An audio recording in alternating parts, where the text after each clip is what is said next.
as well. Was there any particular scene or sequence that was maybe particularly difficult to capture? Or? So we shot all the stuff post-diagnosis, pre-diagnosis, before we went away to Italy to shoot the front and the back of the film. And then we had a hiatus while Craig lost all the weight. Right.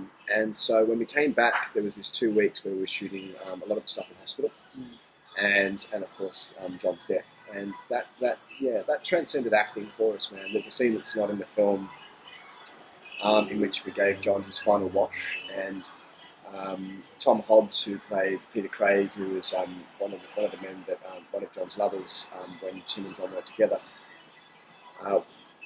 He was a nurse looking after John in his final years, and so he and myself and Craig, we gave John, Craig, his final wash. And I have to say that was one of the most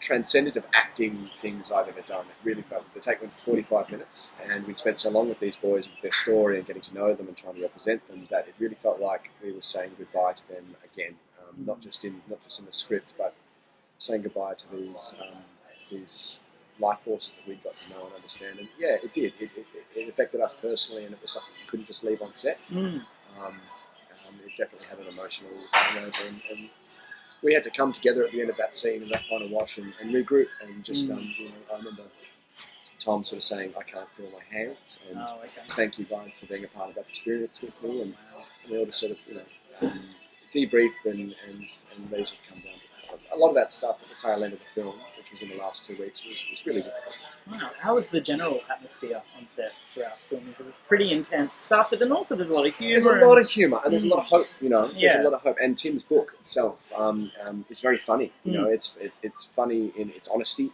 and its depiction of the time. And Tim was, by all accounts, had a real clowning quality to him. He was an entertainer. He was very forefront in what he believed. But it was vitally important that we found that balance. And so working with Neil and Tommy Murphy at the start of the film, at the start in the rehearsal process, it was really important that we brought out those buoyant and light moments, because it's not just a tragic tale, it's ultimately a story of hope and love